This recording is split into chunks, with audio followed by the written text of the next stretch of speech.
All right, hello everybody looking to buy a Maverick Trail. A lot of people wonder if they should buy them.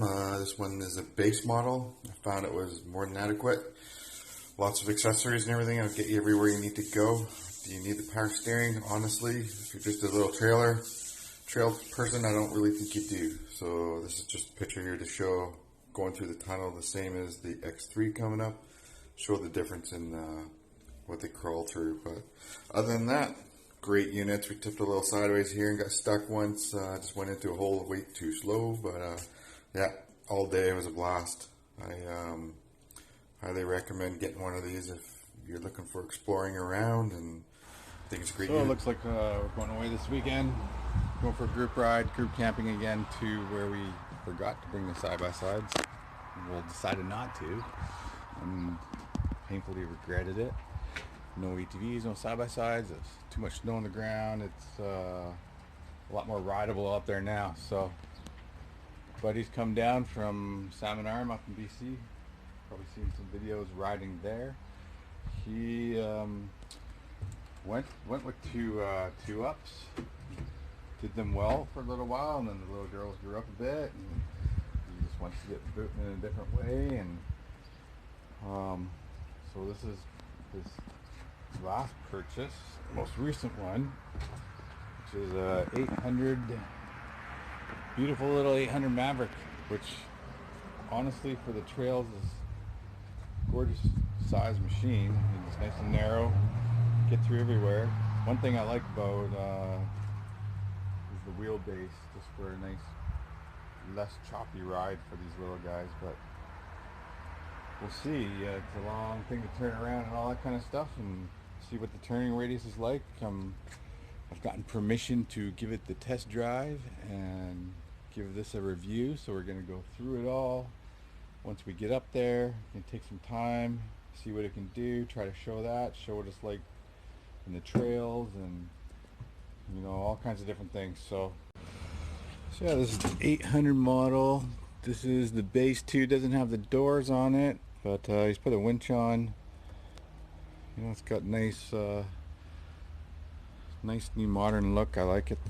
Little quarter windshield, the mirror. So this one has the smaller setup for the speedometer readings and all the gauges and stuff, but it still shows what it needs to. It's more of a like their ATV setup. So with the base, you get a few different things. You don't get the eco mode. They both still got Visco. You don't get the doors or the half doors. And for a trail machine, honestly, at this point, when you're just flying around one of these, like how much do you need really to start spending on the machine and getting it up to so many different levels here? I mean, it's gonna go. I know it's gonna go wherever we're gonna go. So when it's the bigger machines, I get it. You want the options there. You don't want to be missing half the package of its abilities. But these, I mean, you're gonna put your cargo in them. You're gonna go through the trails. You're gonna get there. It's not a big gas eater.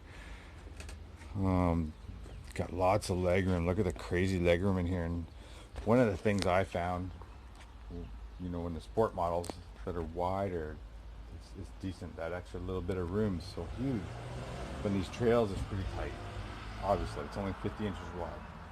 Now, I just found by not having the doors and just having this here, I mean, it's not like you're high-flying, jumping, racing here. But I almost found there was more room and more comfort to have it open. I had a Commander like that too. I like that too. I didn't preferably want doors on there. The doors just tighten you up and confine you in, I find, in the model, because they come up. If they're just a little lower set and bubbled out a bit, you might be able to pull it off and put your shoulder up there every once in a while. But yeah, I mean, it's everything you need these guys to do, however, with great comfort and like a nice finished touch. The ergonomics are nice in here. You got great seats, lots of visibility. Boom, you're out, and it looks like an easy driver. You know, I've become a big fan of power steering in a lot of ways. Had lots of things without it. Didn't mind it, but you know, I'm curious to see how something this small, even though there's some good weight to this, like how is this gonna do with no power steering? Is it just gonna feel it in the corners now and then, or when you're going slow, or technically getting in the technical spots? Is it something I'd still rather have? You know, do you put that extra money if you went up from here a few thousand more? Would you put it with the extras, or would you just keep it like this but make sure you get the DPS 800? So that's one thing I'd like to know, because I wouldn't mind picking up one of these for the trails, for the tight areas where, you know, sometimes I just don't want to ride an ATV. Sometimes I don't want to sit in a seat, and I want to drive what I'm on and push it. Sometimes I like the machine just to carry me around and go for a nice cruise, scenery, all that stuff. But yeah, pretty cool. I mean, you look at this and, you know, you're like an inch and a half, 2 inches wider than this Outlander. So this time we return with machines, no snow. Well, finally gonna get a rip in this Maverick Trail 800. See what she's all about. I'll tell you one thing, after jumping out the X3, wow, do I have a lot of room here. Like, just zipping through everything like nothing. Let's check it out. Wow. For such a small unit, I'm pretty quickly impressed on the job, the way it takes everything. I honestly think maybe a little bit bigger tires and smooth out a lot more. Right now we're on the softest suspension too. Look at this thing, just goes anywhere, just right through everything.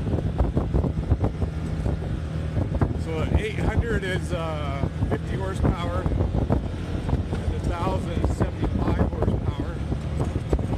I'm telling you, I'm in high four-wheel right now. Barely touching the gas going up this hill. It feels like so much torque in here.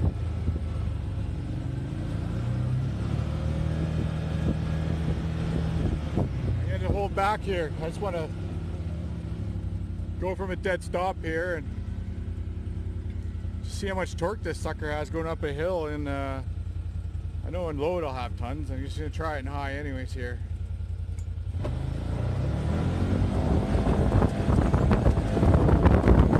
Wow.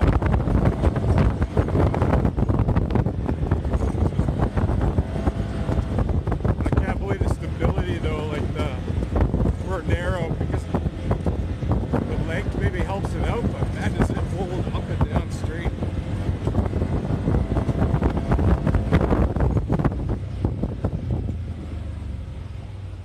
Okay, I'm gonna try her in some low now.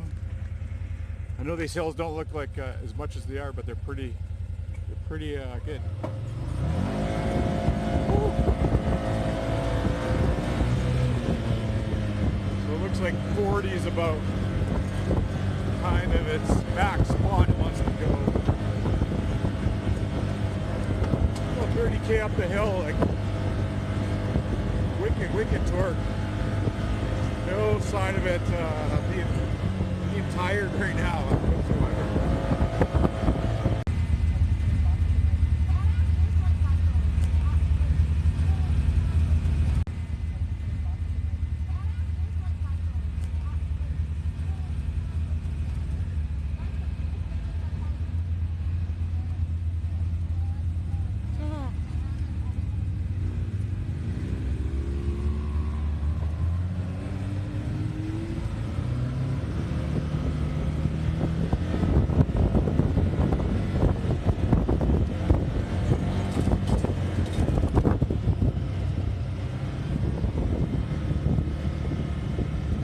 First time Getting the X3 XRS out, other than the dunes and a couple little tiny riverbed rides. Really want to test it out in the BC trails. I lifted it, gave it some more ride height. I can still tell I want to lift it up a couple more inches though. It's already starting to squish her down a little bit since I measured it, but also there's more weight in there now too. So.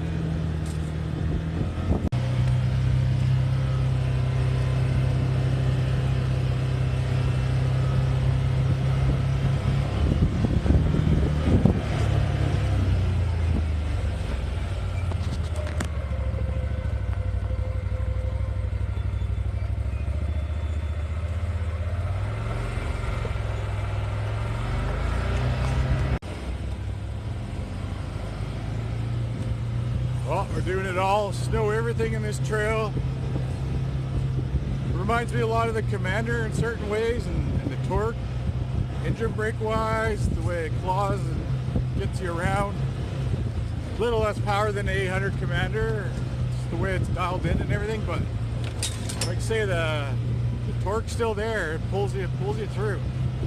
Never feels tired or done. So going up some pretty darn steep hills. Oh yeah, in the middle, it's probably about this deep. So yeah, so trail is handling everything. It's been a very impressive ride, capability wise too.